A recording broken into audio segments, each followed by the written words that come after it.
अकबर गोंडा जनपद के परसपुर विकासखंड के ग्राम नारायणपुर ललक स्थित तनुदिल आश्रम जम्बू तीर्थ 84 कोसी परिक्रमा मार्ग के अंतर्गत पौराणिक धार्मिक स्थल में शामिल करने के लिए जम्बू तीर्थ स्थान पर लोगों ने इकट्ठा होकर सपा के पूर्व मंत्री योगेश प्रताप सिंह को ज्ञापन सौंपा तथा जम्बू तीर्थ स्थल को 84 कोसी परिक्रमा मार्ग में शामिल किया जाए, क्योंकि वैशाख अमावस्या को 84 कोसी परिक्रमा करते हुए हजारों संत महात्मा यहाँ रात विश्राम कर प्रातः तुलसीदास मंदिर जन्मस्थली के लिए प्रस्थान आदिकाल से करते चले आ रहे हैं।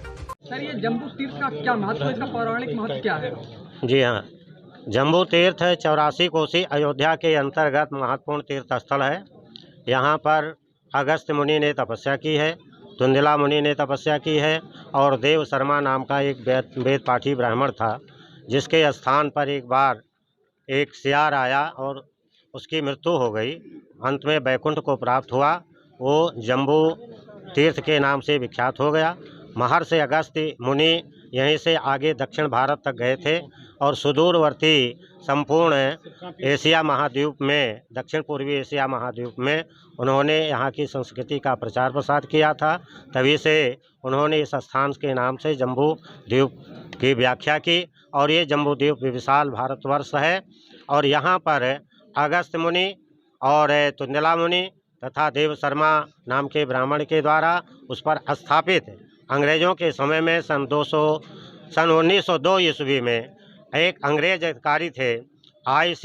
आबर्ट महोदय, जिन्होंने अयोध्या में एक एडवर्ड अयोध्या तीर्थ विवेचनी सभा का आयोजन किया था। उस सभा में बड़ी छावनी के महंत श्री बिंदुदास जी आचार्य थे। उनके सानिध्य में इस जम्बू तीर्थ के विषय में जो उस समय 1000 रुपये जो अवशेष बचे थे, उससे 148 शिलाएँ बनवाई गई थीं, जिसमें से 3 शिलाएँ हमारे यहाँ पर स्थापित हैं जम्बू तीर्थ के नाम से और धुंधलाश्रम के नाम से, अगस्त तीर्थ के नाम से। वो शिलाएँ आज भी विद्यमान हैं। सर, क्या इस स्थान का भगवान श्री राम से भी कोई नाता है?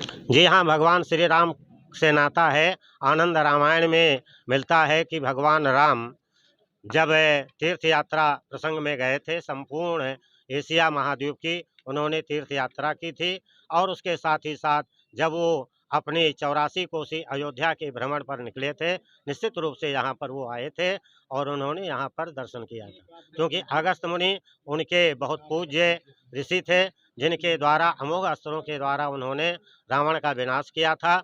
इसलिए वो महर्षि अगस्त को विशेष सम्मान देते थे। महर्षि अगस्त पूरे भारत में ही नहीं, दक्षिण पूर्वी एशिया में भी जाकर के उन्होंने भारतीय संस्कृति का प्रचार प्रसार किया था। तमिलनाडु में तमिल भाषा का व्याकरण भी उन्होंने लिखा था। इसलिए वो जहाँ जहाँ भी जाते थे, भगवान राम उनके दर्शन के लिए अवश्य जाते थे।